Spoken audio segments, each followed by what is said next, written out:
안녕하세요. 하리다 방송 남영신입니다.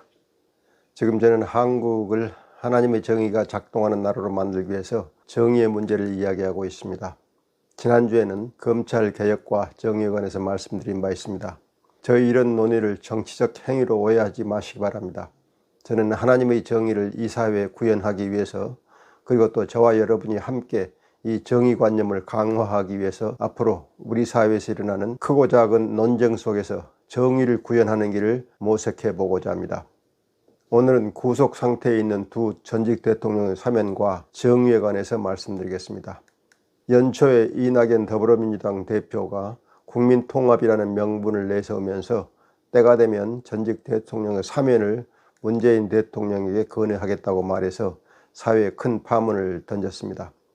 한쪽에서는 본인들이 조금 더 반성하지 않았는데 웬 사면이냐고 격앙된 반응을 보이고 있고, 다른 한쪽에서는 전직 대통령이 둘씩이나 수감되어 있는 것은 국가적 수치이므로 국격을 생각해서라도 사면하는 것이 좋다고 말합니다. 아무래도 이 문제는 국민의 생각을 양쪽으로 가를 수 있는 예민한 문제인 것 같습니다. 저는 의로운 하나님 나라를 만드는 것을 전제로 하여 이 사면 발언이 한국 사회에 정의관념을 확산하는 데 도움이 되는 것인지 검토해 보고자 합니다. 정의에 대해서는 많은 철학자들이 나름대로 개념 규정을 하고 있지만, 제가 말씀드리려는 정의는 관념적이라는 것이기보다는 인간의 양심 속에 살아있는 정의, 특히 자신의 이익이나 탐욕을 제거하고 순수하고 깨끗한 이성으로 판단하여 옳다고 생각할 만하고 사회가 바르게 성장하는 데 유익한 실천적 정의라는 점을 말씀드립니다. 이런 정의를 어떻게 파악할 수 있을까요? 그런 정의는 하나님으로부터 나온 정의라야 한다고 생각합니다.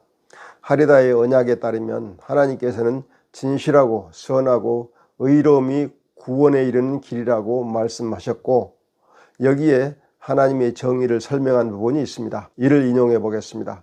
하나님의 의로우심에는 차별과 특혜와 배척이 없고 불공평과 불공정이 없다. 우리가 하나님의 정의를 이루려면 차별과 특혜와 배척과 불공평과 불공정에서 벗어나야 한다는 말씀입니다. 이런 정의의 관점에서 최근 불거진 전직 대통령의 사면 논의가 정의로운지 검토해 보겠습니다. 전직 대통령을 사면하는 행위가 정의로우려면 그 행위에 차별과 특혜 또는 불공평과 불공정이 없어야 할 것입니다. 그렇다면 이들의 사면 논의가 특혜가 아닌지, 다른 수감자와 공정한 상태에서 사면 논의가 이루어지고 있는지 판단해 봅시다. 현행 사면법에 따르면 이낙연 대표가 꺼낸 사면 논의는 특별 사면에 해당합니다.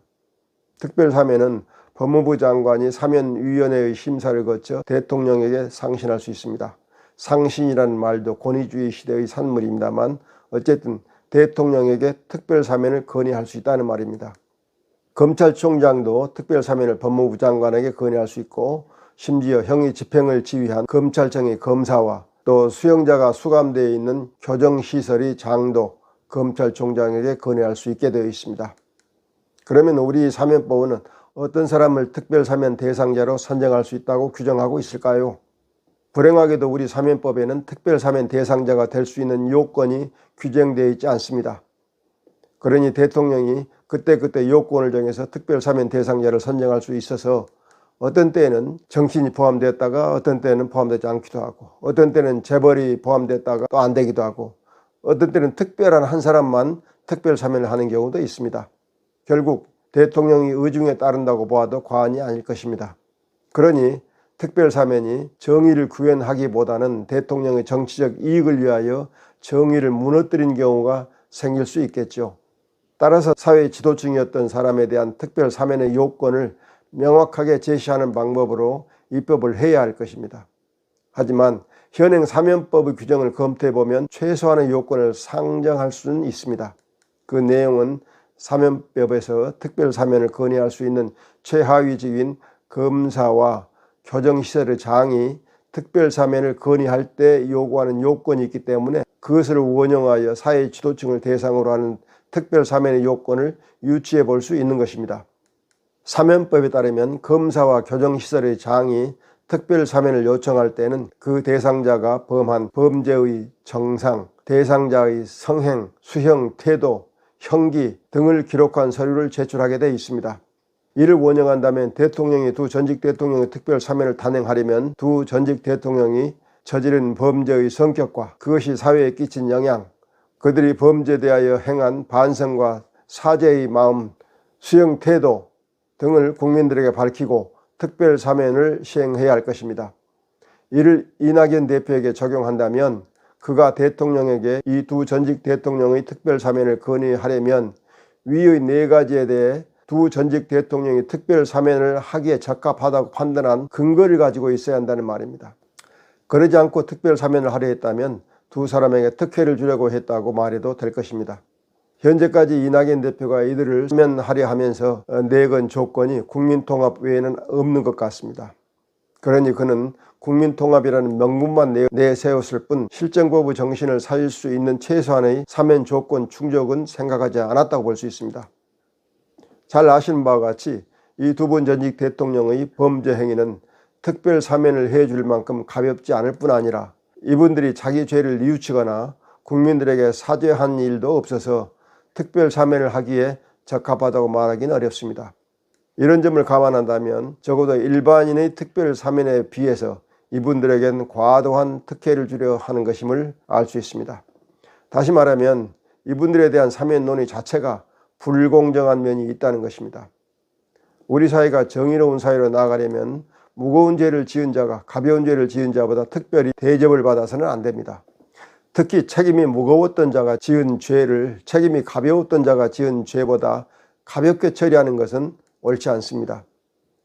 그래서 공무원이나 정치인 또는 재벌의 죄를 일반인보다 더 무겁게 처리해야 하는 것입니다. 그런데 이제까지는 거꾸로 더 무겁게 처리해야 할 사람의 죄를 깃털처럼 가볍게 처리해주고 기득권자들끼리 평화를 누렸다고 볼 수 있습니다. 이런 기득권자들끼리 암묵적으로 누리던 특혜, 곧 불공정과 불의를 중단시켜야 합니다.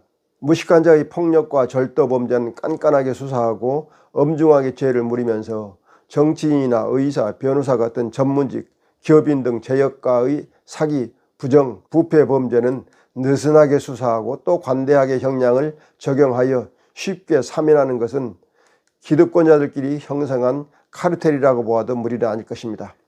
한국 사회가 정의로운 사회로 나아가려면 기득권자들끼리 서로 봐주는 카르텔을 깨야 합니다.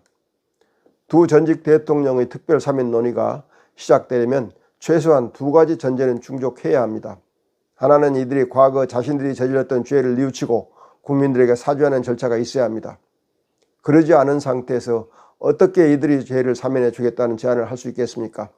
기득권자들끼리 자기들의 이해관계에 따라서 법을 적용하고 집행하는 행위를 막지 못한다면 한국 사회가 정의로운 사회로 나아가기 어렵고 또 한국이 하나님의 사도국가의 사명을 감당할 수 없게 됩니다. 따라서 죄를 지어 수감된 모든 범법자는 자기 죄를 뉘우치고 피해자와 국민에게 사죄하지 않으면 사면하거나 형기를 조금이라도 낮춰줘서는 안 됩니다.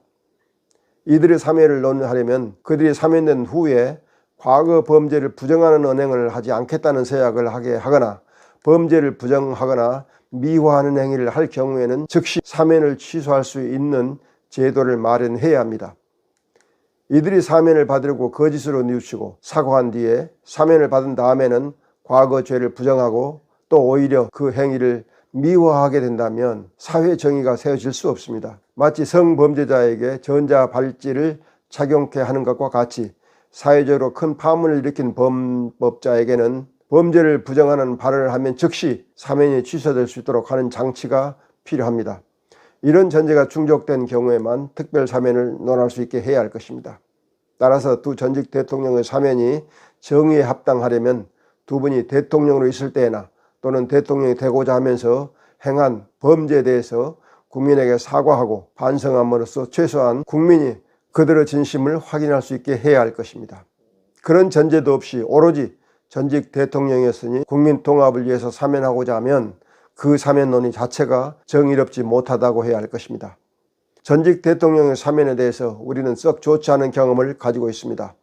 5.18 광주 민중학살의 주범인 전두환 전 대통령을 사면하는 것이 그것입니다. 요즘 많은 언론은 그의 이름 뒤에 대통령이라는 말을 붙이지 않고 그냥 전두환 씨라고 하고 있습니다. 왜냐하면 그가 사면을 받은 뒤에 자기 죄를 인정하지 않고 그를 둘러싼 세력의 호의를 받으면서 보란듯이 5.18을 왜곡하고 거기에다가 당연히 내야 될 추징금도 내지 않고 호화 생활을 하고 있기 때문입니다. 이런 사면은 우리 사회의 정의관념을 무너뜨리는 작용을 하였습니다. 김대중 대통령이 전두환 씨를 사면해 준 것으로 개인적 만족은 얻었을지 모르지만 사회적으로는 불공평하고 불의한 사면이 됐음을 부인할 수 없습니다. 사면하는 사람은 자신의 의로운 모습을 보인 것으로 만족할지 모르지만 이를 지켜봐야 하는 국민은 정의감이 무너지는 아픔을 겪어야 하는 것입니다. 불의한 사면은 하나님의 정의를 무너뜨리는 불의일 뿐 아니라 사회의 정의감을 훼손하는 불의입니다. 국가가 그들을 법률에 따라서 정당하게 재판하여 구속한 것이라면, 그래서 그들의 구속으로 정의를 실현한 것이 맞는다면 그들을 사면하는 것에 대해서는 매우 신중하게 사면 요건 충족 여부를 살펴봐야 합니다. 일반 다른 죄수보다 더욱 엄격한 잣대를 가지고 그들의 사면 요건을 판단해야 합니다. 그래서 그들의 사면이 국민의 정의관념에 상처를 줘서는 안 됩니다.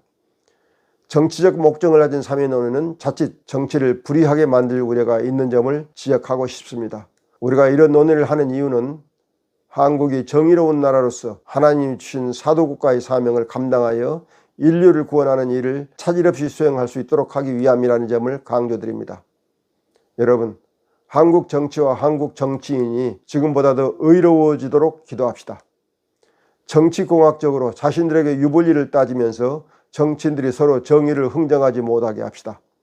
정치인들이 의로워지지 않고 한국 사회가 의로워질 수 없습니다. 그리고 정치인이 의로워지려면 국민이 의로워져야 합니다.